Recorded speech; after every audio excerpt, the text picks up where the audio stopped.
எல்லோருக்கும் வணக்கம். இன்னைக்கு தான் கண்ணே பளிச்சுன்னு தெரியுது நண்பர்களே. நிஃப்டி 25,000 தாண்டி ட்ரேட் ஆகிட்டு இருக்கான். இனிமேல் சந்துக்குள்ள பொந்துக்குள்ள இருக்கக்கூடிய பல ஷேர்கள் 2%, 3%, 5% அப்படின்னு கொஞ்சம் கொஞ்சமாக மேபி ஏறக்கு வாய்ப்புகள் ரொம்ப அதிகம். ஆனால் இந்த நியூஸ் இதெல்லாம் முக்கியமே கிடையாது. எல்லா நியூஸையும் தூக்கி ஒரு ஓரமாக வச்சிருங்க. இருக்கிறதுலேயே மிகப்பெரிய ஒரு நியூஸ் என்ன அப்படின்னு பார்த்தீங்கன்னா, இன்ஃபோசிஸ் செஞ்சிருக்கிற செயல் தான். அதாவது வெறும் 1527 ரூபாய்க்கு ட்ரேட் ஆகி கொண்டிருக்கக்கூடிய இன்ஃபோசிஸை 1800 ரூபாய்க்கு நீங்கள் திருப்பி வாங்கிக்கலாம். எத்தனை கோடிக்குன்னா 18,000 கோடிக்கு. அப்போ யாராவது ஒருத்தர் 4-5 ஷேர் வச்சுருந்தா, ஏதோ ஒரு ஷேரோ அல்லது ஒரு 40 ஷேர் வச்சுருந்தாலும் அது மாதிரி 1-2 ஷேரோ, இந்த மாதிரி ரொம்ப கம்மியான ஒரு அக்செப்டன்ஸ் ரேஷியோ அப்படின்ற ஒரு கேட்டகரி இருக்குது. அதன் பேஸ் பண்ணி சில பேர் பைபேக்குக்கு அப்ளை பண்ணாமல் கூட இருப்பாங்க. அதனால் முன்ன பின்ன இருக்குன்னு வச்சிங்களேன், எல்லா ஷேரையுமே அவங்க திரும்பி வாங்கிக்க போகிறது இல்லை. ஏதாவது 1-2 அந்த மாதிரி ரொம்பவுமே அக்செப்டன்ஸ் ரேஷியோ ரொம்ப கம்மியாக இருக்கிற மாதிரி தான் வாங்குவாங்க. அது இல்லை முக்கியமான விஷயம். 18,000 கோடி சிங்கிள் லார்ஜஸ்ட் பைபேக் அப்படின்றது பண்ணிட்டு இருக்காங்க. விப்ரோவெல்லாம் கணக்கெடுத்து பார்த்தீங்கன்னா 45,500 கோடிங்க.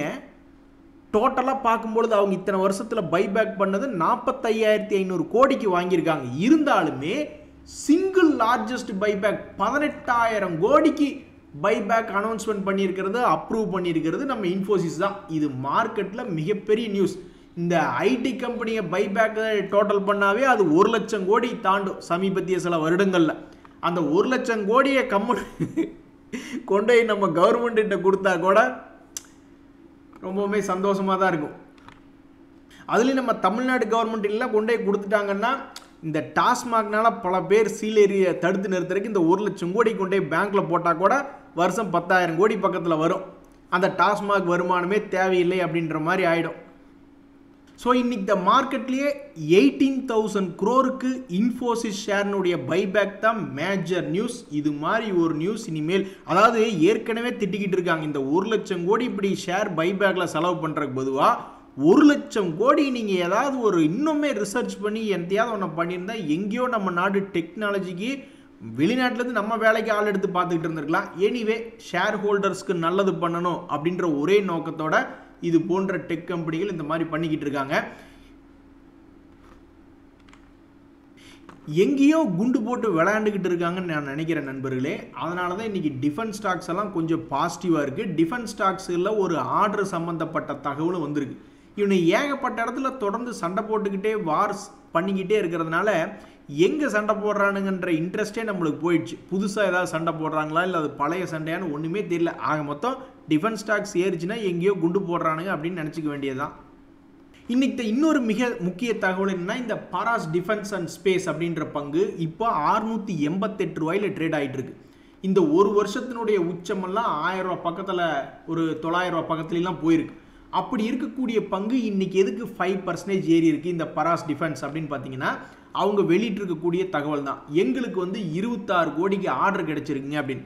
ஏங்க 26 கோடியெல்லாம் ஒரு ஆர்டரா அப்படின்னு நீங்கள் நினைக்கலாம்.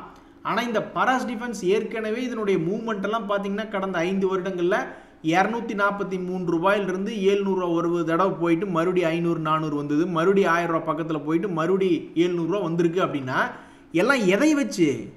அவன் ஒரு குவார்ட்டருக்கே 100 கோடி 50 கோடின்னு தான் சேல்ஸ் பண்ணிக்கிட்டு இருக்கான். ஸோ போன குவார்ட்டரில் கூட 93 கோடி தான் அவனுடைய சேல்ஸ் என்பது ரெஜிஸ்டர் ஆயிருக்கு, 14 கோடி தான் லாபம் என்பது ஆயிருக்கு. அப்படி இருக்கிறதுனால அவனை பொறுத்த வரைக்கும் இந்த 26 கோடி என்பது மகிழ்ச்சிகரமான ஒரு ஆர்டர் தான். ஸோ ஸ்டாக் மார்க்கெட்டில் சில பேர் லாஜிக் பார்ப்பாங்க. அவங்களுடைய லாஜிக் படி, அவங்களுடைய கருத்துப்படி, எப்போ இவ்வளோ ஆர்டர் கிடைச்சிருக்குது, இன்றைக்கி ஏதாவது அதில் விசேஷம் உண்டா அப்படின்னு போய் பார்த்தா இன்றைக்கி அது 5% ஏறினதுக்கு மிக முக்கியமான காரணம் ஆர்டர் கிடைச்சிருக்கு அப்படின்ற ஒரு தகவல் தான். இன்னொரு நண்பர் பாருங்க, டாடா மோட்டர் ஷேர் நான் வாங்கி வச்சுருக்கேன், ஆக்சுவலாக அது கீழே தலைகுப்புற கீழே விழுந்து கிடக்கு.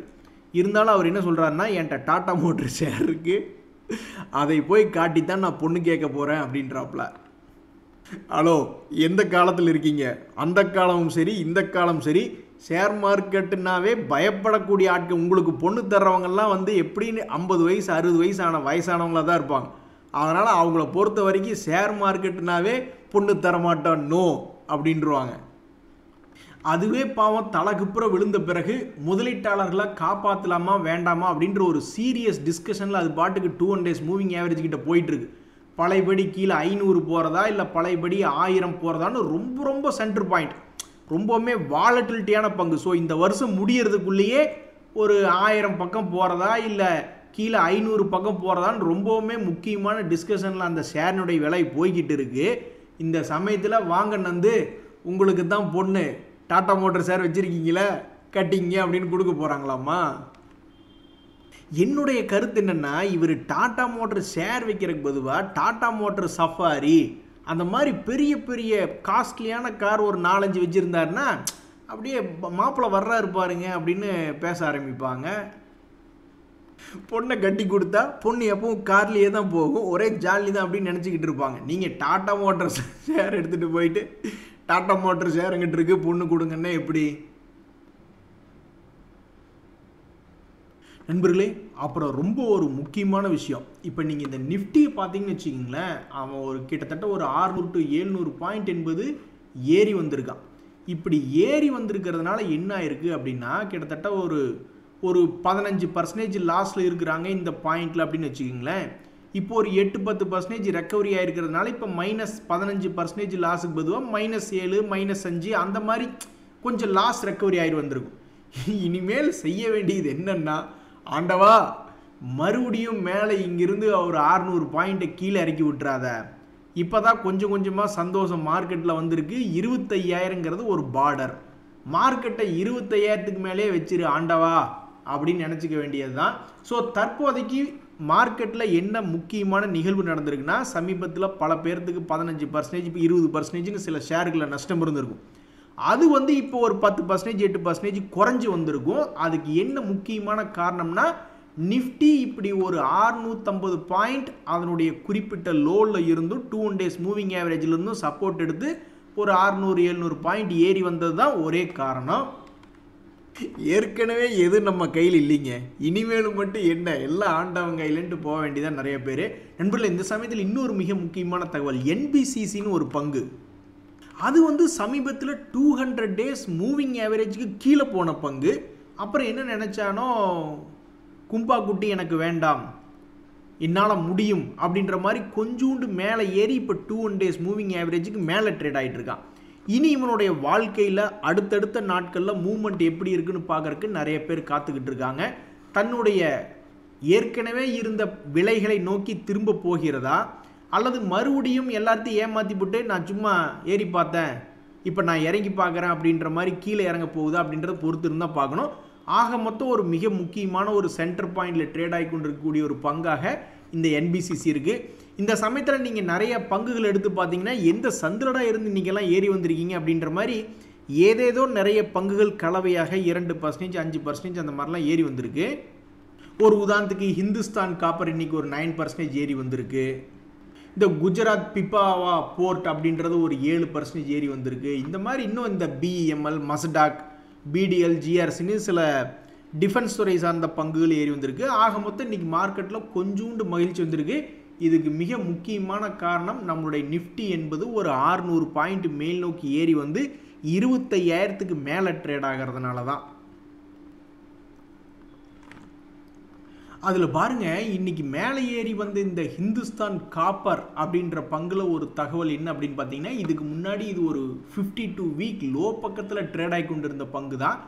அதுக்கப்புறம் இன்றைக்கி மேலே வந்ததுக்கு மிக முக்கியமான காரணம், அவங்க வெளியிட்டிருக்கக்கூடிய எங்களுடைய ஆனுவல் ஜென்ரல் மீட்டிங் என்றைக்கு நடக்குது, அதே மாதிரி அந்த ஆனுவல் ஜென்ரல் மீட்டிங் நடக்கும் பொழுது என்ன பேசுவாங்க அப்படின்ற எதிர்பார்ப்பில் இன்றைக்கி அந்த ஹிந்து காப்பர் இன்றைக்கி ஏறினதுக்கு இது போன்ற அனௌன்ஸ்மெண்ட் என்பது தான் காரணம். இந்த சமயத்தில் கிராம்ப்டன் கிரீவ்ஸ் அந்த பங்கு 52 வீக் லோவில் ட்ரேட் ஆகி கொண்டிருக்கக்கூடிய பங்கு நீங்கள் பார்த்துருக்கீங்க தானே. ஒரு 40-50 கம்பெனி எவனாவது 52 வீக் லோவில் ட்ரேட் ஆகிட்டு இருந்தா, எவனாவது ஒரு 2-3 பேர் தான் இந்த ஹிந்துஸ்தான் காப்பர் எப்படி 52 வீக் லோன்லேருந்து மேலே வந்தான், அது மாதிரி எவனாவது 1-2 பேர் தான் வர்றான். இந்த சமயத்தில் இந்த கிராம்ப்டன் கிரீவ்ஸ் என்ன பண்ணும், அடுத்தடுத்து வரக்கூடிய நாட்களில் என்ன பண்ணும் அப்படின்றது இப்போதைக்கு தெரியல. இந்த கம்பெனி தற்போதைக்கு அவனுடைய சுமாரான ரிசல்ட் என்பது கண்டினியூ பண்ணிக்கிட்டே இருக்குது. இந்த சமயத்தில் இந்த கம்பெனியினுடைய ஒரு அனௌன்ஸ்மெண்ட் என்ன வருதுன்னா, எங்களுக்கு கிட்டத்தட்ட ஒரு 5 கோடி மதிப்பிலான ஒரு ஆர்டர் கிடைச்சிருக்குங்க அப்படின்ற மாதிரி ஒரு தகவல் வருது. ஸோ இந்த கிராம்ப்டன் கிரீவ்ஸ்க்கு இது போன்ற தங்குகள் கொஞ்சமாவது ஏதாவது ஊக்கம் அளிக்குமா? இதுக்கு முன்னாடி ஏதோ ஒரு குரூப் வந்து திடீர்னு இன்ட்ரெஸ்ட் ஆகி ஏதோ ஒரு பெரிய வால்யூம் அப்படின்றது பண்ணியிருக்காங்க. ஆனால் அந்த வால்யூம் நடந்ததுக்கப்புறம் அதை தொடர்ந்து பின்னாடி இருக்கக்கூடிய எத்தனையோ பேர், ஏங்க இப்போ ஒருத்தர் ஒரு ஷேரை வாங்குறாருன்னா அந்த ஷேரினுடைய விலையை நகர்த்தி கொண்டு போகிறதுக்கு பின்னாடி வந்து நிறைய பேர் வாங்கி ஒருத்தர் சம்பாதிக்கிறதுக்கு அதுக்கு பின்னாடி வந்து நிறைய பேர் வாங்கி நகர்த்தி விட்டுக்கிட்டே இருக்கணும் டிமாண்ட். ஸோ ஏதோ ஒரு குரூப் ஒரு ஆர்வத்தில் ஏதோ ஒன்று என்டர் ஆயிருக்காங்க, பிக் வால்யூம் அப்படின்றது நடந்திருக்கு. ஆனால் அந்த வால்யூம் நடந்த வரைக்கும் இப்போ வரைக்கும் அவங்களுக்கு எந்த விதமான புண்ணியம் இப்போ வரைக்கும் நடக்கலை. இனிமேலாவது ஏதாவது நடக்குமா அப்படின்றது பல பேர் காத்துக்கிட்டு இருக்காங்க. ஆஹா, இவங்க 2 பேரும் ஒரு இடத்துல அடங்க மாட்டாங்களேப்பா அப்படின்ற மாதிரி ரொம்பவும் வாலட்டிலிட்டியாக இருக்கக்கூடிய பங்குகளை இந்த டைட்டன், லாரஸ் லேப்ஸ் போன்ற பங்குகளும் உண்டு. அவங்க வந்து இன்னைக்கு இன்வெஸ்டர் ப்ரெசன்டேஷன் சம்மந்தப்பட்ட மீட்டிங்க்கு அவங்க அனௌன்ஸ்மெண்ட் என்பது பண்ணியிருக்காங்க. அதில் பாருங்கள், இந்த டைட்டன் சமீபத்தில் எப்படி மூவ்மெண்ட் ஆகிருந்திருக்கு கடந்த 4 மாதங்கள்னு பார்க்கும்பொழுது ஒரு குறிப்பிட்ட உச்சி வந்தால் இறங்கிடுறான் 2 முறை. இப்போ 3ஆம் முறை என்ன பண்ண போகிறான்னு தெரில, லேசாக கொஞ்சோண்டு இறங்கியிருக்கு.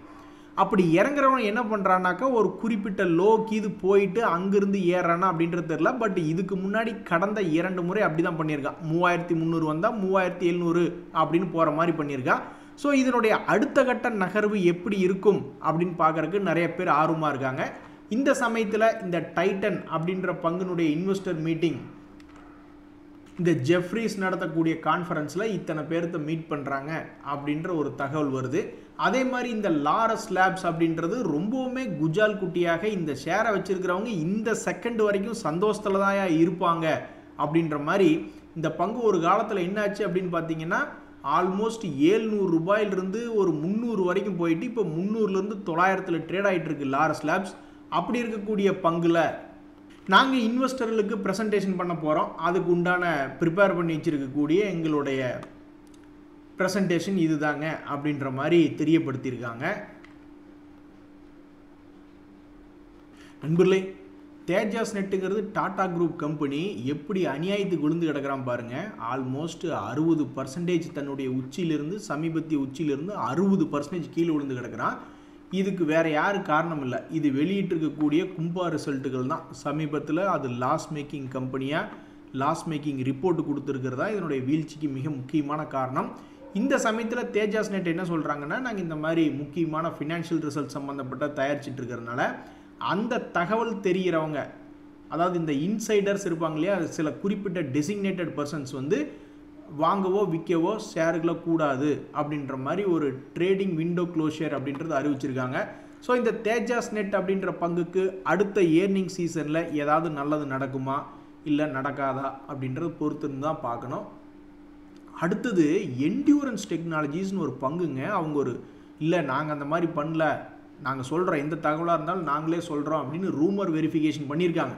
ஆனால் அந்த பங்கினுடைய விலையை பாருங்கள், இவனல்லவா மனுஷன் அப்படின்ற மாதிரி இந்த பங்கு மிகப்பெரிய கடும் சரிவு. அதாவது 3000 ரூபாய் எங்கே 1500 ரூபாய் எங்கே 50% இறங்கியிருக்கான். இறங்கிட்டு மறுபடியும் அதே 50% ரெக்கவரி பண்ணி காமிச்சிருக்கான்னா இவனெல்லாம் சாதாரண மனுஷனா? இந்த மாதிரி தான் ஒவ்வொரு பங்கும் இருக்கணும் அப்படின்றதுக்கு அடையாளம் தான் இந்த என்டியூரன்ஸ் டெக்னாலஜி. அவன் டிவிடெண்ட் 0.34% கொடுக்கறதாகவும் கடன் என்பது குறைவாக இருக்கக்கூடிய ஒரு கம்பெனி. சமீபத்தினுடைய குவார்ட்டர்களில் இதுக்கு முன்னாடி 100 கோடி லாபம் பண்ணிக்கிட்டு இருந்தவன் இப்போ 220 அப்படியே பணத்தை வந்து டபுள் பண்ணியிருக்கான். அவனுடைய பர்ஃபார்மன்ஸை டபுள் பண்ணியிருக்கான். அதனால தான் ஷேர் மார்க்கெட் அவனுக்கு ஒரு மரியாதை கொடுத்து இந்த மாதிரி இழந்ததை மீட்டெடுத்து நிறுத்தியிருக்கு. இப்போ வந்து அவங்க ஒரு சந்தோஷமான செய்தி என்ன சொல்கிறாங்க அப்படின்னு பார்த்தீங்கன்னா, அதாவது முதல்ல வந்து என்ன பண்ணியிருக்கு, 4000 கோடி அவங்க வந்து நம்ம தமிழ்நாட்டில் இன்வெஸ்ட்மெண்ட் பண்ணுற மாதிரி ஒரு பத்திரிகையில் எழுதிட்டாங்க. அதுக்கு இவங்க என்ன கிளாரிஃபிகேஷன் தான் பண்ணுறாங்க அப்படின்னா, இங்கே பாருங்கள், நாங்கள் என்னமோ லேண்டு லீஸ் ஹோல்டு எடுத்ததெல்லாம் உண்மை தான். ஆல்மோஸ்ட் 9 ஏக்கராக நாங்கள் காஞ்சிபுரம் டிஸ்ட்ரிக்டில் எடுத்திருக்கோம். அங்கே பிளான்ட் செட்டப் பண்ணுறதை பற்றி நாங்கள் யோசிச்சுட்டு தான் இருக்கோம். பட் அது நாங்கள் தகவல் தெரிவிக்கணும் அப்படின்றது மாதிரி இருந்தால் நாங்களே தெரிவிப்போம் அப்படின்ற மாதிரி சொல்லியிருக்காங்க. ஸோ யானை வர்றதுக்கு முன்னாடி மணி ஓசை வரும் முன்னே யானை வரும் பின்னே அப்படின்ற மாதிரி அவங்களே இப்போ தான் மேனுஃபேக்சரிங் ஃபெசிலிட்டி செட்டப் பண்ணுறதுக்கு பார்த்துக்கிட்டு இருக்காங்க, யோசிச்சுட்டு இருக்காங்க. உடனே இந்த மாதிரி 4000 கோடின்னு எழுதிட்டாங்க. ஸோ இந்த என்டியூரன்ஸ் டெக்னாலஜி தற்போது ரூமர் வெரிஃபிகேஷன் சம்மந்தப்பட்ட இன்ஃபர்மேஷன் அப்டேட் பண்ணியிருக்கிறது ரொம்ப முக்கியத்துவமான ஒரு வேலையாக இருக்குது. ஏன் அப்படின்னா இப்பேற்பட்ட ஒரு ஷேர் ப்ரைஸை பார்க்கும்பொழுதே மனசுக்கு மகிழ்ச்சியாக இருக்குது. எவ்வளோ இறங்கி எப்படி ரெக்கவரி பண்ணி அந்த ஷேர் ஹோல்டர்ஸை சந்தோஷப்படுத்தியிருக்கான் பாருங்கள். நண்பர்களே, இன்னொரு மிக முக்கியமான தகவல், டிசிஎஸ் ஷேரில் ரொம்ப அதிரடியாக ஒரு வேலையை பண்ணியிருக்காங்க.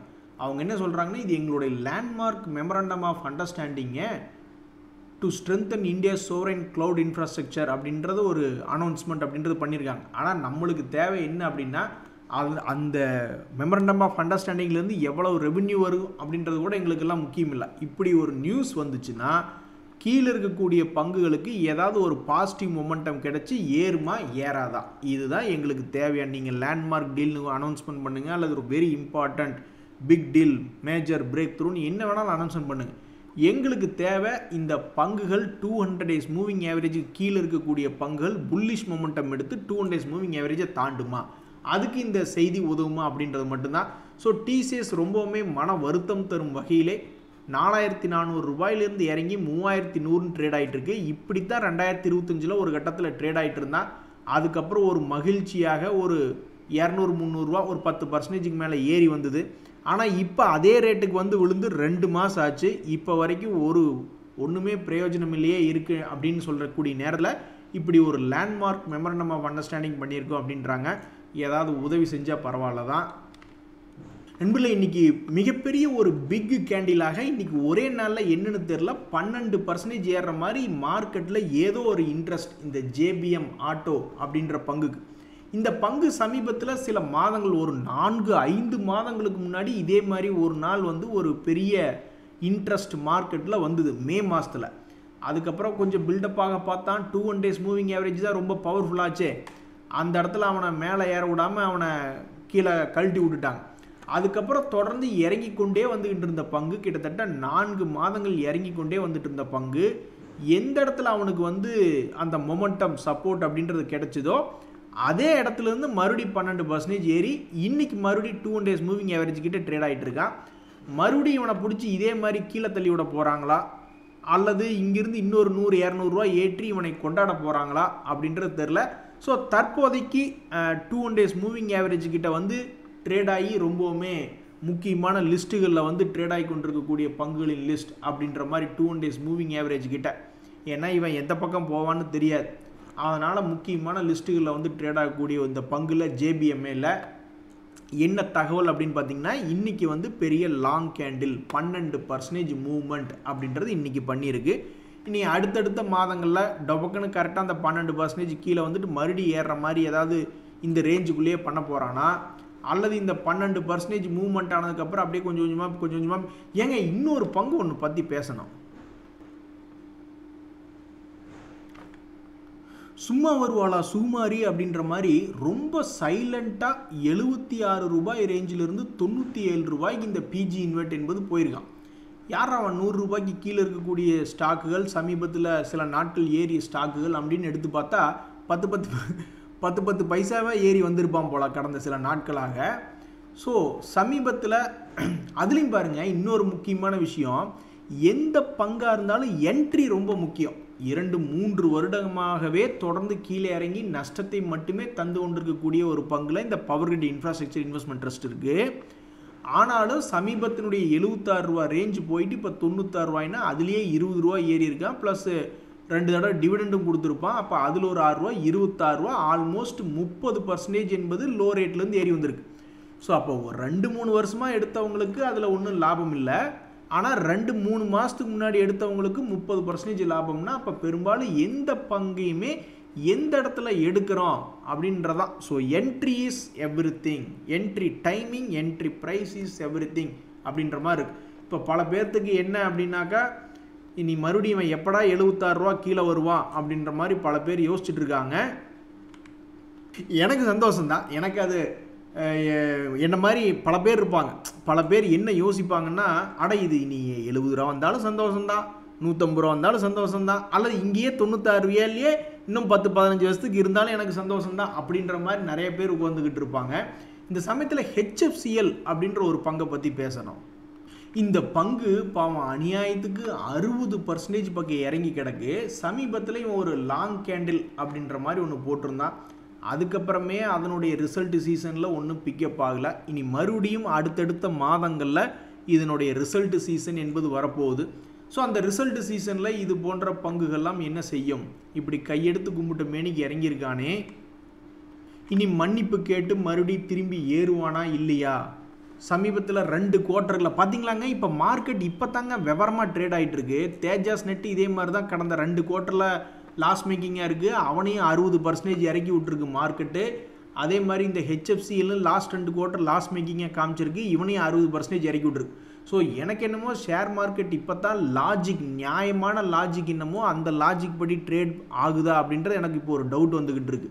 முதல்லாம் அந்த புல்லிஷ் மார்க்கெட் அப்படின்னு இருக்கிறப்ப சும்மா 2 ரூபா 3 ரூபா ஷேர்களெல்லாம் ஏற்றி விட்டுக்கிட்டு இருந்தாங்க. 20 ரூபா 40 ரூபா ஷேர்லாம் ஏற்றி விட்டுருந்தாங்க. இதுவே ஒரு காலத்தில் 20 ரூபா இருந்த ஷேர் தான். அவனை 160 ரூபா வரைக்கும்லாம் கொண்டு போய் விட்டுருக்காங்க. ஸோ இப்போ இந்த ஹெச்எஃப்சிஎல் என்பது லாஸ் மேக்கிங்காக இருக்குது 2 குவார்ட்டரில். அடுத்து வரக்கூடிய குவார்ட்டரில் இந்த மாதிரி பெரிய அளவில் கீழே இறங்கி இந்த தேஜாஸ் நெட்டு ஹெச்எஃப்சிஎல் போன்றெல்லாம் 60% பக்கம் கீழே இறங்கி கிடக்கு. இனி அடுத்து வரக்கூடிய ரிசல்ட்டுகளில் இது என்ன செய்யும்? தன்னுடைய இழந்ததை மீட்டெடுக்குமா அல்லது இன்னுமே கீழே போய் முதலீட்டாளர்களை கடுப்பேற்றுமா அப்படின்றது பொறுத்திருந்து தான் பார்க்கணும். ஆக மொத்தம் நம்மளுக்கு இன்னொரு 18 நாள் தான் இருக்குது. அதுக்கப்புறம் ரிசல்ட் சீசன் ஸ்டார்ட் ஆனதுக்கப்புறம் டெய்லி ஒரே பரபரப்பாக இருக்கும். எவன் 10-20% ஏறுறான், எவன் 10-20% இறங்குறான் அப்படின்னு தெரிஞ்சுக்கிறதுக்கு ரொம்ப பரபரப்பாக இருக்கும். நன்றி, வணக்கம்.